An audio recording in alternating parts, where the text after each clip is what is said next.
Ladies and gentlemen, good day and welcome to the Q3 FY23 conference call of Nirlon Limited. As a reminder, all participant lines will be in the listen-only mode, and there will be an opportunity for you to ask questions after the presentation concludes. Should you need assistance during the conference call, please signal an operator by pressing star and then 0 on your touchtone phone. I now hand the conference over to Mr. Anuj Sonpal from Valorem Advisors. Thank you, and over to you, sir. Thank you. Good evening, everyone, and a very warm welcome to you all. My name is Anuj Sonpal from Valorem Advisors. We represent the investor relations of Nirlon Limited. On behalf of the company, I'd like to thank you all for participating in the company's earnings call for the third quarter and 9 months ended of financial year 2023. Before we begin, let me mention a short cautionary statement. Some of the statements made in today's earnings call may be forward-looking in nature. Such forward-looking statements are subject to risks and uncertainties which could cause actual results to differ from those anticipated. Such statements are based on management's beliefs as well as assumptions made by and information currently available to management. Audiences are cautioned not to place any undue reliance on these forward-looking statements in making any investment decisions. The purpose of today's earnings call is purely to educate and bring awareness about the company's fundamental business and financial quarter under review. Let me now introduce you to the management participating with us in today's earnings call and hand it over to them for opening remarks.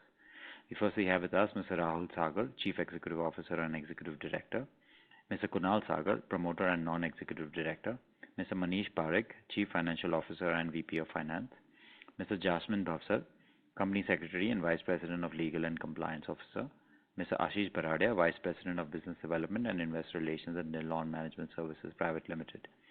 Without any further delay, I request Mr. Rahul Sagar to start with his opening remarks. Thank you, and over to you, sir. Thank you, Anuj. Good evening and welcome to our earnings conference call for the third quarter and 9 months ended for the financial year 2023. We hope all of you are safe and well. Let us take you through the financial performance of the company.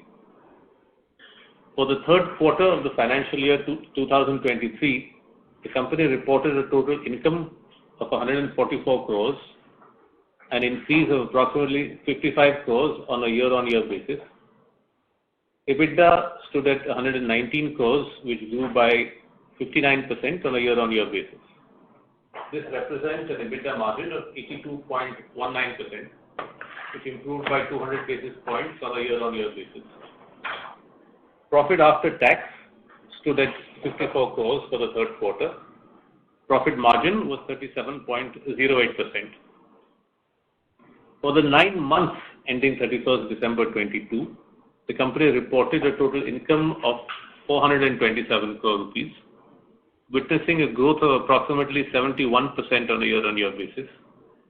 EBITDA was 344 crores, representing an EBITDA margin of 80.57%, which improved by 562 basis points on a year-on-year basis. Profit after tax was 108 crores, a growth of approximately 47% on a year-on-year basis. PAT margin stood at 25.33%. This revenue and profitability growth can be largely attributed to Phase 5 becoming operational and the resultant increase in revenues and the economies of scale resulting thereof. The revenue for the last 2 quarters can be considered as representative of stabilized performance going forward.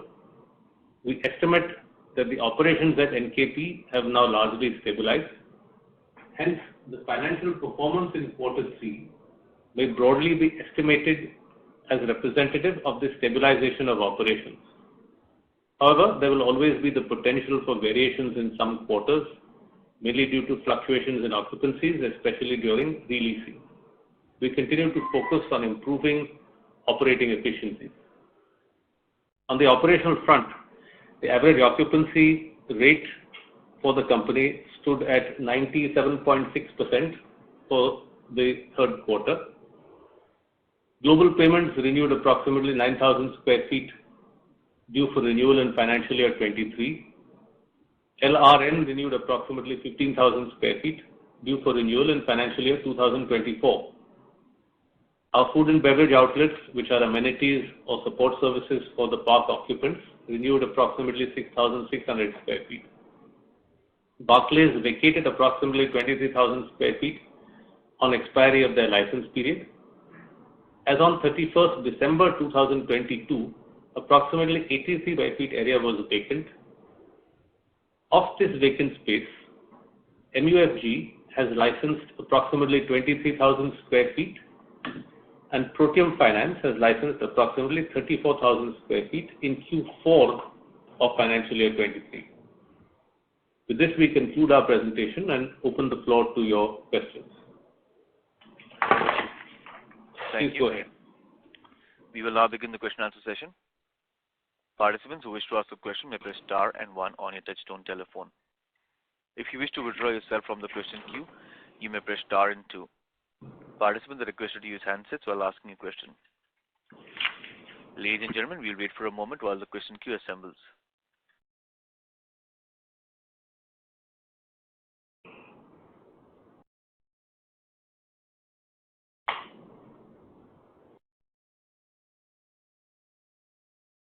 We have the first question from the line of Ashok B. Jain from Ayush Capital. Please go ahead. Hello, good evening. Can you hear me? Yes, we can. Oh, thank you.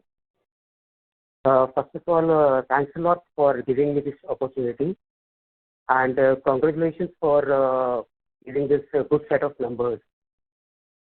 So my first question is regarding the interest rate we are paying. In our last conference call, we are informed that our interest rate on HSBC loan has increased from 6.1% to 8.7% effective 1st November 2022. So some GIC group companies has renegotiated interest rate to 7.5% only. Going forward, do we stand any chance to lower our interest rate downwards from this 8.7%? So, as you mentioned, our interest rate was 8.75 on our term loan at the end of the quarter, as on 31st December 2023. That rate has gone up marginally to 8.8% on the 1st of February. Our interest rate is linked on the term loan is linked to 3-month T-bills, and so the rate will depend on how the T-bill moves over the next over the coming quarters. So it has a direct bearing on what the overall interest rate regime or environment is going to look like. Our own estimate is that it will probably get somewhat higher before it starts going lower. So that's an estimate or an assumption that we are making based on the information that we have today. Since it's linked to T-bills, should the environment change and should there be a lowering interest rate environment, then of course it would go down at that time. Does that answer your question? Yes, sir. Thank you so much, sir. And sir, the second question is regarding a media report about SEBI permitting listing of micro REIT, that is a single property REIT with assets above 500 crores. There was an article during December 2nd week in the media. Given that we continue to be in old tax regime to maintain flexibility, can you please share your views, because we had the last few months to discuss in case we had the opportunity to discuss with GIC that is it possible for Nirlon to convert itself into a micro REIT, because in case the SEBI allows this permission, sir. Sir, your views please, it will be very helpful. So Mr. Jain, just to be clear, I think your question is on the media report that appeared with reference to small REITs or micro REIT, correct? Yes, sir. Yes, sir. So we checked that to see what the position actually was, and what we understand is that there is no such proposal that is under any kind of active or genuine discussion with the concerned regulators. It's not really there in any shape or form that is likely to fructify or move forward just now. That's what we found. So it does appear to have been largely a media report, not really based on anything that is in process. In case it happens, because government, it seems that they want to promote REIT. In case it happens, so are we open to this, or it's not for us. Mr. Jain, if there is a regulation of that sort that comes about, we'll of course take a look at it in much detail to understand what it is and then do accordingly at that point. But of course, we'll have to understand and see what the regulation says or doesn't say. Okay. So very helpful, sir. That's all from my side. Thank you so much, sir. And all the best for the future. Thank you. Thank you. Thank you. Thank you. We have the next question on the line of Dilip A. Jain from who's an investor. Please go ahead. Good evening, sir. Congratulations on a great set of numbers. So my question was, in the post-COVID world, many IT companies seem to be more inclined to continue with the hybrid model of working.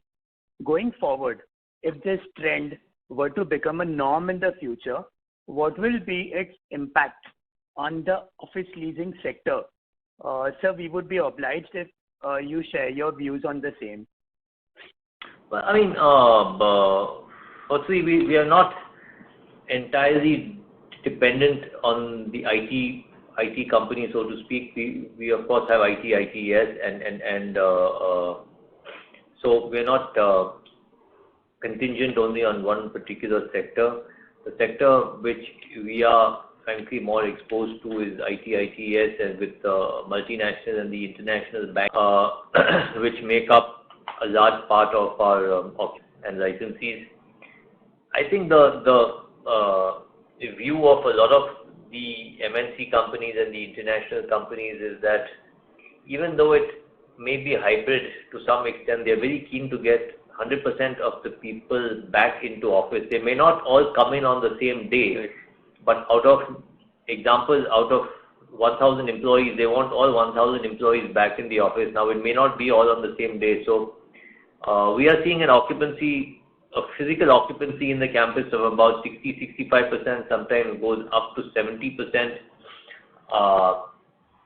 So, of course, this is something that we look at very carefully. Of course, it's something that can be concerning, but I think the trend is fairly positive, and the sector where we are really exposed to a large extent has placed a lot of emphasis on going back to work as well. Not just work from home, but going back to work either full-time or in a hybrid model. So, yeah, we continue to watch this very, very carefully. Okay. Thank you. Okay. Thank you, sir. Sir, my last question. Our total dividend payout is almost or greater than 100% of our annual net profit. And also, we continue to pay tax under the old tax regime. The decision to continue in the old tax regime to maintain future restructuring flexibility. This decision is reducing our cash flows and consequently our ability to pay higher dividends to our stakeholders, including minority shareholders. Sir, minority shareholders like us will benefit only if Nirlon stays listed. Just wanted to know your thoughts if this scenario is possible. What's the actual question, Mr. Jain? What is the actual question that you have? Sir, do you want me to repeat? No, just the last bit so we understand what your query is. We heard you on your earlier part and we understood that. The question is, what would you like us to answer with reference to that observation? Yeah, so my question is, sir, we are minority shareholders and we benefit the most in the case Nirlon stays listed. So, just wanted to know your thoughts if the possibility of Nirlon staying listed is still active. Well, I mean, at the moment, we are being listed or not listed is in the interest of minority shareholders. I don't think that's a question that we try and answer on an earnings call. I think that's a debate, that's a different for a different forum, as it were. So we won't really want to answer that part of it. Yeah, at the moment we are listed. We've had as you know, we've had earlier discussions about various shareholders and various discussions about delisting the company and about that being in favor of minority shareholders. So I think it's best that that is not something that is debated on this call, if you don't mind.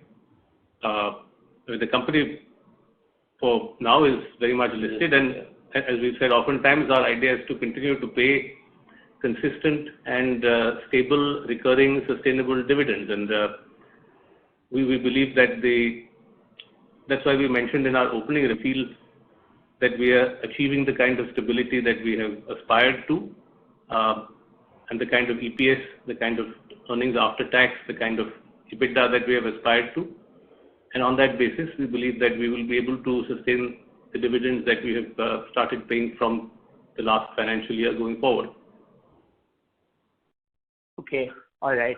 Thank you, sir, for your response. Thank you very much. Thank you. Thank you. Participants who wish to ask a question may press star and 1 on your touchtone telephone. Participants who wish to ask a question may press star and 1 on your touchtone telephone. We have the next question on the line of Lakshay Jain, an investor. Please go ahead. Hello. Am I audible?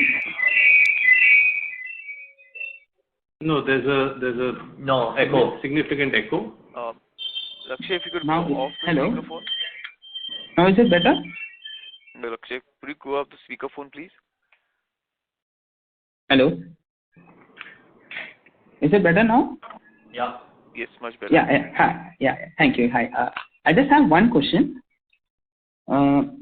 Sir, in the last con call, you have mentioned that the shift from WDV to SLM is just for accounting purpose, and that there will not be any change or any increment in the tax liability.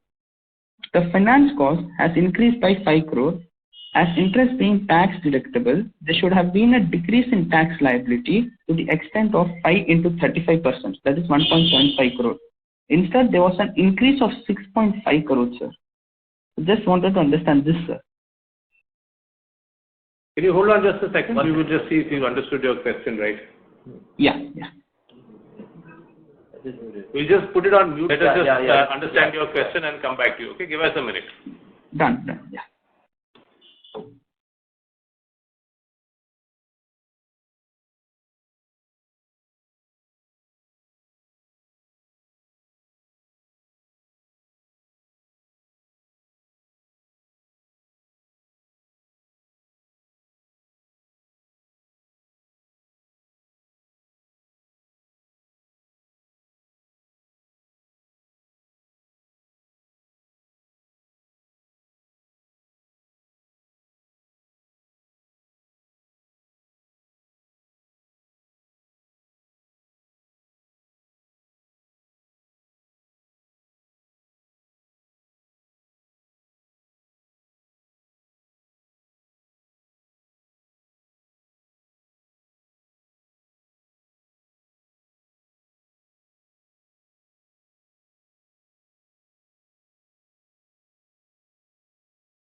Mr. Jain, we are back. We will just, our CFO Manish Parekh will just take your question and try and answer it, okay?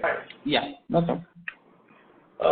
See, as far as depreciation is concerned, we have now moved from WDV to SLM method, and the depreciation will have no impact on the taxation because the tax working is independent and it has got its own method of calculating the depreciation under the tax. So that does not change. But there was still an increase of 6.5 crore. Sorry? There was still an increase in tax liability by 6.5 crore. Because if the profit before tax increases, you're not audible, sir. tax will also increase. No, that's the max. No, what is it? The max, 181 to 247. Explain the max. Yeah, what is it? Because profit has also gone up from 58 to 78. This 247. This 247 is the MAT or 247? MAT. The profit during the current quarter from 58 crore to 78 crores. Correspondingly, MAT or income tax liability will also go up from 18 crore to 24 crores. Yes, sir, but this increase was mainly because of the shift from WDV to SLM, right? No. That has got tax. That's what I mentioned earlier. That tax computation has got no implication for change from WDV to SLM. This is separate income tax. So to clarify your point, the actual tax outgo will be based on the income tax calculations, which uses its own independent method. As far as provisioning in the books go, we have to provide for DTA and DTL also, because in some years you will pay MAT, which gets credited later. So in the books, the provisioning happens as per the book profit.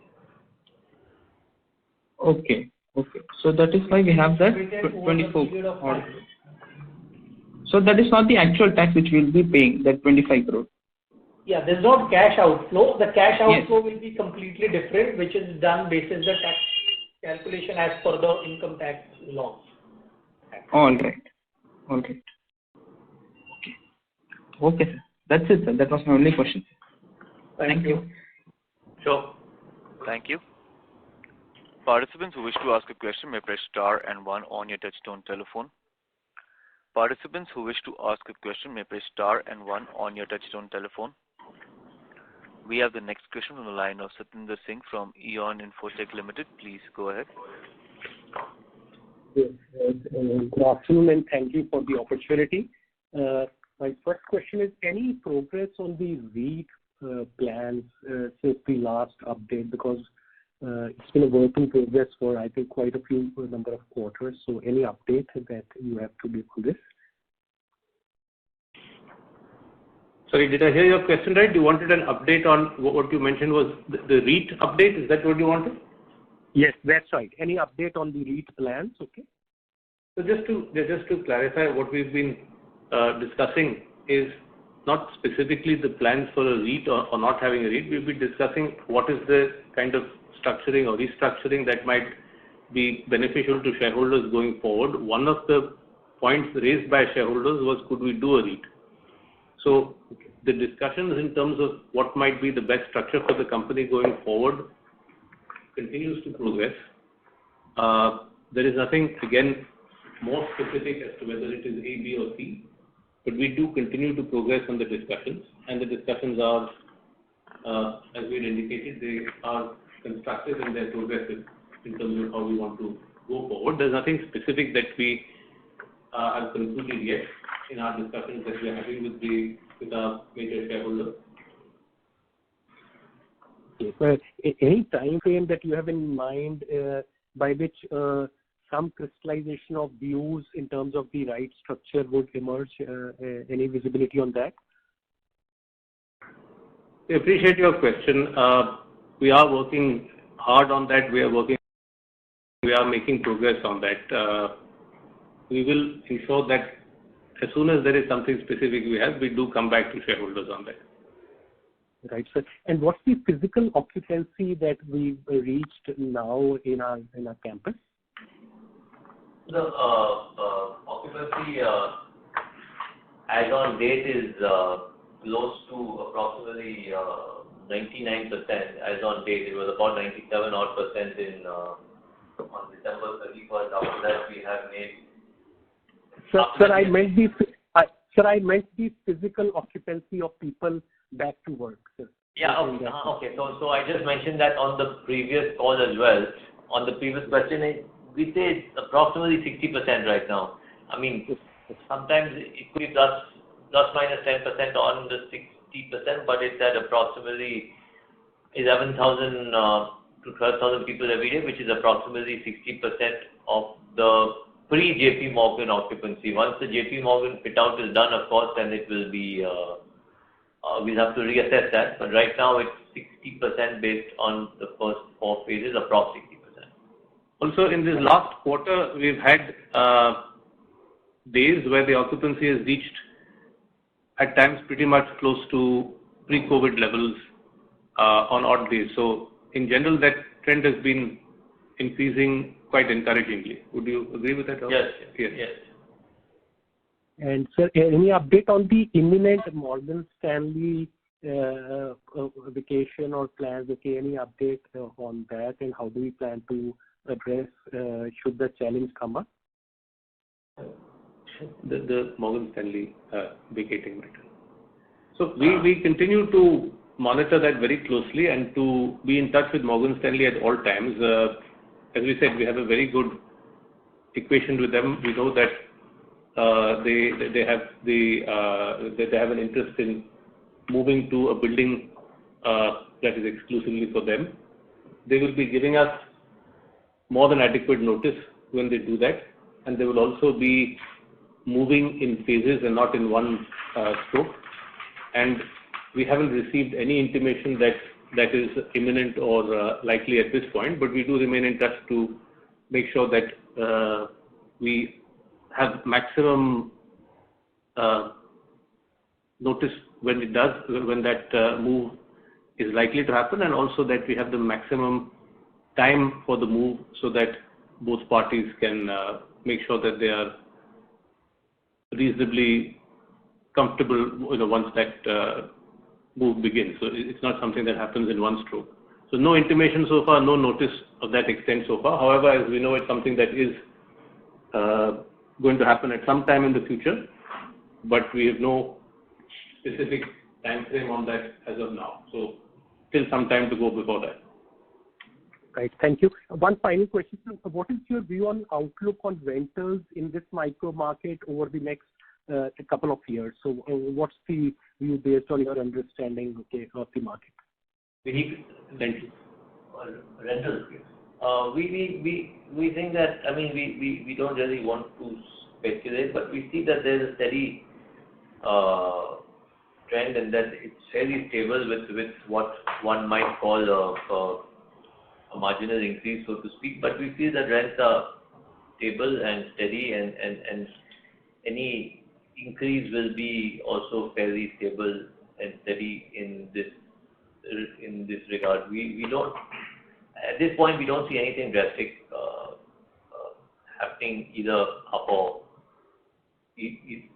down. We hopefully feel that the current stable trend that we think we are witnessing is going to continue. Yes, we've had as you've seen, we've had all our renewals for 22, 23 we've completed. We've completed a significant amount of our renewals for 23, 24 as well, and we are in advanced discussions for others which are going, which are progressing. The trend has been steady, and we've had a good. It's a trend that is reasonably steadily on an upward trajectory. As Rahul said, there's nothing drastic that is happening in terms of major jumps upward or downward, but it's consistently and empirically something that we've seen as a trend that is in the right direction as far as we are concerned. Right, sir. Thank you very much. Very helpful. I appreciate the forthrightness. Thank you. Thank you. We have the next question from the line of Ashok Jain from Ayush Capital. Please go ahead. Thanks for the opportunity again, sir. So my this follow-up question is on depreciation. For the current first half, we have provided depreciation as a WDV method, and for the second half, we are going for a straight line method. So for the whole year, do we have to write back for this first half extra provision, or will it stay like same only as per income tax laws? It's effective from the WDV method is effective from 1st October 22. So the SLM method will remain, and the numbers associated with the SLM method will remain unchanged for the first 6 months of the year. Okay. That's all, sir. Thank you very much. Thank you. Sure. Thank you. Participants who wish to ask a question may press star and 1 on your touchtone telephone. Participants who wish to ask a question may press star and 1 on your touchtone telephone.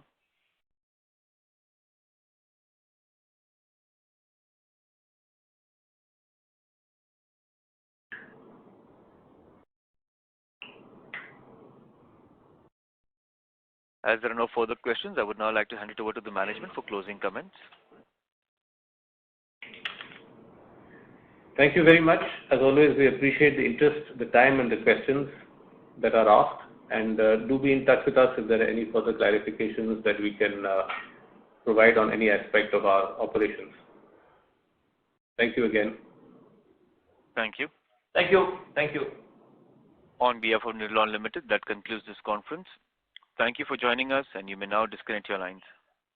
Thank you. Thank you.